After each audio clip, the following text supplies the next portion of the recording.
అశ్వరాపేట శాసనసభ నియోజకవర్గానికి సంబంధించినంతవరకు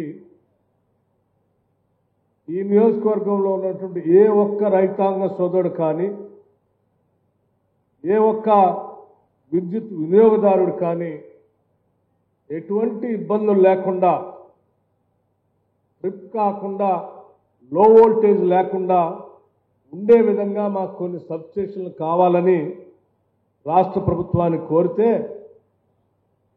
అశ్వరాపేట శాసనసభ నియోజకవర్గంలో వారి కోరిక మేరకు ఈరోజు 5 సబ్స్టేషన్లు ఒకటేసారి శాంక్షన్ చేసుకోవటమే కాకుండా వాటికి భూమి పూజ చేసుకునేటువంటి కార్యక్రమాన్ని కూడా ఈరోజు ఏర్పాటు చేసుకున్నాం. ఒక శాసనసభ నియోజకవర్గంలో ఒకటేసారి ఇన్ని సబ్స్టేషన్లు దాదాపు 40 కోట్ల రూపాయల విలువ చేసేటువంటి సబ్స్టేషన్లు ఒకటేసారి ప్రారంభోత్సవం చేసుకోవటం మీ శాసనసభ్యుడు మీ పైన ఉన్నటువంటి ప్రేమ, మీకోసం ఆయన పడేటువంటి తపన వీటి ద్వారా స్పష్టంగా అర్థం అవుతా ఉంది. అందుకే అశ్వరాపేట శాసనసభ నియోజకవర్గ ప్రజలందరి తరఫున ఈ ప్రభుత్వం నుంచి ఈ శాసనసభ్యుడిని నేను మనస్ఫూర్తిగా అభినందిస్తా ఉన్నాను. ప్రజల కోసం, ప్రజల అవసరాల కోసం పనిచేసేటువంటి నాయకులే నిజమైనటువంటి ప్రజా ప్రతినిధులు, నాయకులు కూడా.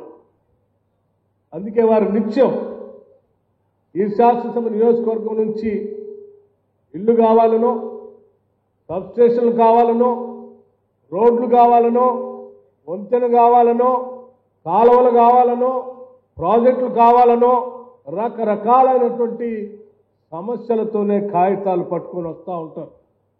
ముఖ్యమంత్రి రేవంత్ రెడ్డి గారిని కలిసినా, లేకపోతే రెవెన్యూ మంత్రి పొంగులేటి శ్రీనివాసరెడ్డి గారిని కలిసినా, నన్ను కలిసినా, ఏ మంత్రిని కలిసినా కాగితాలు ఈ నియోజకవర్గ అవసరాల కోసం దరఖాస్తులు రాసుకొని వాటిని శాంక్షన్ చేపించుకునేంత వరకు కూడా వదిలిపెట్టకుండా పనిచేసేటువంటి ఒక శాసనసభ్యుడి నియోజకవర్గానికి దొరకటం నిజంగా అశ్వరాపేట శాసనసభ నియోజకవర్గం అదృష్టంగా నేను భావిస్తా ఉన్నాను.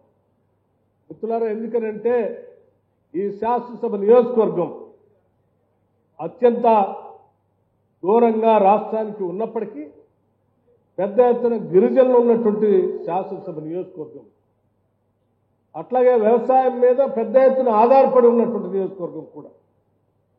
పేదలు, రైతులు, బలహీన వర్గాలు, మధ్యతరగతి కుటుంబాలు, చదువుకున్నటువంటి నిరుద్యోగ యువకులు ఉన్నటువంటి శాసనసభ నియోజకవర్గం.